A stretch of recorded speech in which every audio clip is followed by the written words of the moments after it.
মেয়েরা কি হুডি পরতে পারবে? প্রথম প্রশ্ন এটা, মেয়েরা কি হুডি পরতে পারবে? দেখুন, আল্লাহ রাব্বুল আলামিন আমাদেরকে, পুরুষ এবং নারী সবাইকে, পৃথিবীতে আল্লাহর যত সৃষ্টি আছে এই সৃষ্টিগুলো ব্যবহারের ব্যাপক সুযোগ দিয়েছেন। আমরা হারাম হারাম শুনতে শুনতে অনেক সময় মনে করি, এই যে প্রশ্ন আসছে মনে, যে হুডি পরা যাবে, আবার হালাল না হারাম। আমরা অনেকে হয়তো জানি না, কোরআনে কারিমে আল্লাহ তাআলা হারামের তালিকা দিয়েছেন, হালালের কোনো তালিকা দেন নাই। হারামের তালিকা দিয়েছেন কেন?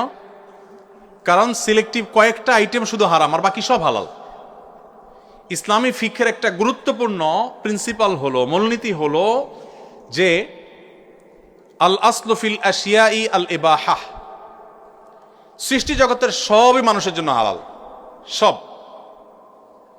যেগুলো আল্লাহ তাআলা নিষেধ করেছেন শুধুমাত্র ওই আইটেমগুলো বাদে বাকি সব হালাল। হারামের তালিকা আল্লাহ কোরআনে উল্লেখ করেছেন, হুররিমা আলাইকুমুল মাইতাতু ওয়াদ-দামু ওয়া লাহমুল খিনজিরি ওয়া মা উহিল্লা লিগাইরিল্লাহ। তোমাদের জন্য রক্ত হারাম করা হয়েছে, রক্ত, এটা আমাদের স্বাস্থ্যের জন্য ক্ষতিকর। মৃত প্রাণী হারাম করা হয়েছে, শূকর হারাম করা হয়েছে। এটা অবশ্য বুঝে আসে না শূকর হারাম কেন করা হয়েছে। পৃথিবীর বহু মানুষ শূকর খায়, কিন্তু তারা ভালো আছে, সমস্যা নাই, বোঝা যাচ্ছে। তাহলে কেন হারাম করেছেন? ওই যে আল্লাহ রাব্বুল আলামিনের সব টেকনোলজি আমাদের বোঝা জরুরি না। আল্লাহ তাআলার সকল নির্দেশের যথার্থতা যদি আমি বুঝেই যাই, আমার বুঝে আসলে আমি মানবো, না আসলে মানবো না, তাহলে তো আল্লাহকে মানা হলো না, আমার বিবেককে আমি অনুসরণ করা হলো। আল্লামা ইকবালের একটি চমৎকার কবিতা আমি বিভিন্ন সময় কোট করি। তিনি বলেছিলেন, জু সমঝ মে আ গই ও ফির খোদা কিউ কর হুয়া। যাকে আপনার ব্রেইনে ক্যাপচার করে ফেলতে পেরেছেন, তিনি আবার আল্লাহ কিভাবে হলেন? আল্লাহ তো তিনি যার সকল আদেশ নিষেধের যথার্থতা, যৌক্তিকতা আপনি সবগুলো উদ্ঘাটন করতে পারবেন না। কোনোটা 500 বছর পরে হবে, কোনোটা 1000 বছর পরে মানুষ আবিষ্কার করবে, কোনোটা 5000 পরে মানুষ আবিষ্কার করবে। যে এই নির্দেশ এই জন্য দেওয়া হয়েছে, এই যথার্থতা আজকে বুঝে এসছে। কোভিড-19 সময় আমরা দেখেছি নবী করিম সাল্লাল্লাহু আলাইহি সাল্লামের 1500 বছর আগে বলা ঐতিহাসিক হাদিসগুলো মনে হচ্ছিল যে আজকের এই 2021, 22, 23-এর এই কোভিড-19 বাস্তবতার সময়ের জন্য বোধ হয় তিনি বলেছেন। তিনি বলেছেন, কোন এলাকায় যখন মহামারী হয়, তোমরা সে এলাকা থেকে বের হয়ে যাবে না, আর বাহির থেকে কেউ প্রবেশও করবে না। আমরা শাটডাউন দেখেছি, লকডাউন দেখেছি। নবী সাল্লাল্লাহু আলাইহি ওয়াসাল্লাম এই হাদিসের সাথে যদি আপনি মেলাবার চেষ্টা করেন, মনে হবে যে আজকের জন্য বোধহয় তিনি হাদিসটা বলেছেন। ওয়ারেস বলেছেন 1500 বছর আগে, 1500 বছর পরে এসে আমাদের কাছে এসে দিনের আলো মতো পরিষ্কার হয়েছে। ওযু করার আগে তিনি আমাদেরকে কবজি সহ 3 বার আগে হাত ধুইতে বলেছেন। 3 বার। কেন 3 বার? একবার ধুলে তো হইতে পারত। আমরা কোভিড-19 সময় দেখেছি ডাক্তাররা আমাদেরকে বলছেন 20 সেকেন্ড ধরে ধুইতে হবে। আপনি যদি ওযুর আগে 3 বার হাত ধোন ডলে ডলে, তো দেখবেন যে আপনি 20 সেকেন্ড হয়ে গেছে হয়তোবা। তো এইভাবে নবী করিম সাল্লাল্লাহু আলাইহি সাল্লামের বহু আদেশ নিষেধ, আল্লাহ তাআলা বহু আদেশ নিষেধ, যেটার যৌক্তিকতা, যথার্থতা হয়তো আমার এখন বুঝে আসছে না, পরে আসবে। আমার বুঝে আসা সবসময় জরুরি না, বরং অনেক কিছু বুঝে না আসাটাই যৌক্তিক। যাই হোক, তো যেটি বলছিলাম, কোরআনে আল্লাহ তাআলা হারামের তালিকা উল্লেখ করেছেন। শুকর আল্লাহ কেন হারাম করেছেন, সেখান থেকে কথাগুলো আসলো। কেন হারাম করেছেন? হয়তোবা আরো 200 বছর পরে আবিষ্কার হবে, মানুষ আবিষ্কার করবে, গবেষণা করে বের করবে যে এর মধ্যে কি সমস্যা আছে, কেন আল্লাহ তাআলা হারাম করেছেন। হয়তোবা মানুষ আবিষ্কার করতেই পারবে না, কিন্তু নিশ্চয়ই এর ভিতরে কল্যাণ নিহিত আছে। তো হারামের তালিকা উল্লেখ করে আল্লাহ তাআলা বলেছেন, ওয়া উহিল্লা লাকুম মা ওয়ারাআ যালিক। এই যে হারামের তালিকা উল্লেখ করা হলো, এর বাইরে যা কিছু আছে সব তোমাদের জন্য হালাল। তাহলে মানুষের জন্য সবকিছু কি হালাল। ঠিক একইভাবে পোশাকের ক্ষেত্রে আল্লাহ তাআলা আমাদের কিছু মূলনীতি দিয়েছে। ছেলেরা পোশাকের ক্ষেত্রে টাকনুর নিচে পড়বে না, পায়ের গিরার নিচে তাদের পোশাক, উপরের দিক থেকে যাওয়া পোশাকগুলো যাবে না। মুজা বা যেগুলো থাকেই নিচে সেগুলো ভিন্ন, জামা, প্যান্ট, পাজামা, চাদর, এগুলো টাকনুর নিচে পুরুষরা পরবে না। কেন পরবে না? ওই আবার চলে আসে সেই প্রশ্নের উত্তর, যে আল্লাহ তাআলা কেন নিষেধ করেছেন বা রাসূল সাল্লাল্লাহু আলাইহি ওয়াসাল্লাম কেন নিষেধ করেছেন, এর মধ্যে কি ধরনের ক্ষতি আছে যে অন্তর্নিহিত ক্ষতিটা আমরা বুঝি না, সেটা আল্লাহ তাআলা ভালো জানেন, কিন্তু অবশ্যই তার যৌক্তিকতা বা বাস্তবতা আছে। তো পোশাকের ক্ষেত্রে এরকম 2-3টা বা মেইন কয়েকটা মূলনীতি দেওয়া আছে। এই মূলনীতিকে মেনটেন করে আপনি কি হুডি পরবেন, না চাদর পরবেন, না কানটুপি পরবেন, না মাফলার পরবেন, না রুমাল পরবেন, না কি কাঁথা পরবেন, না কম্বল পরবেন, সেটা আপনার ব্যাপার। অর্থাৎ শরীয়ত এক্ষেত্রে আপনাকে অবারিত স্বাধীনতা দিয়ে রেখেছে। অতএব আমাদের যে বোন প্রশ্ন করেছেন যে মেয়েরা হুডি পরতে পারেন কিনা, আমার মনে হয় তিনি উত্তর পেয়েছেন যে হুডি এই পোশাক পরতে যদি কোরআন হাদিসে কোথাও বাধা নেই, নিষেধ নাই, অতএব কোনো মা কোনো বোন তিনি চাইলে এটা পড়তে পারেন, তিনি চাইলে অন্য কোনোটা পড়তে পারেন, এই স্বাধীনতা তাকে দেয়া হয়েছে এবং কোনো প্রকার বাইন্ডিংস এখানে রাখা হয়নি।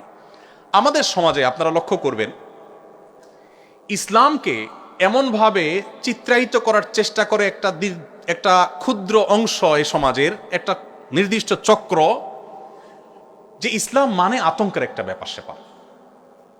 ইসলাম আসলে মনে হয় যে সব শেষ হয়ে যাবে, কেউ মনে কিছু করতে পারবে না, হুডি পড়তে পারবে কিনা মেয়েরা, এটা টেনশনের ব্যাপার হয়ে গেছে। ইসলামটাকে এইভাবে উপস্থাপন করা হয়েছে আমাদের সামনে, অথচ আমরা জানি না ইসলামের যে দণ্ডবিধিগুলো আছে ইসলামী বিচার ব্যবস্থায়, সে দণ্ডবিধিগুলোর ভেতরে সেই সমস্ত অপরাধের দণ্ড বা শাস্তি শরীয়ত নির্ধারণ করে দিয়েছে যেই অপরাধগুলো দমন না করলে সমাজ ক্ষতিগ্রস্ত হবে। কোনো ব্যক্তি নিজে যদি জাহান্নামের অতল তলেও চলে যায়, সেটার জন্য শরীয়ত কোনো দণ্ড স্থাপন করে নাই। চুরি, এটা যদি নিয়ন্ত্রণ করা না যায়, সমাজ কি স্থিতিশীল হবে না অস্থিতিশীল হবে? এই জন্য চুরির শাস্তি কোরআনে আছে। ডাকাতি যদি ব্যাপক হারে বেড়ে যায়, রাহাজানি বেড়ে যায়, জনজীবন বিপর্যস্ত হবে, সেজন্য ডাকাতির শাস্তি কোরআনে বলা আছে। হোয়ারেজ একজন মানুষ যদি এক ওয়াক্ত নামাজও না পড়ে, সমাজের মানুষের ক্ষতিগ্রস্ত হওয়ার কোনো ব্যাপার সেখানে থাকবে? এজন্য ইসলামের সবচেয়ে গুরুত্বপূর্ণ নির্দেশ, ইমানের পরে নামাজ যদি কেউ না পড়ে, তার জন্য কোনো দণ্ডবিধি বা কোনো দণ্ড কোরআন বা হাদিসে কোথাও নাই।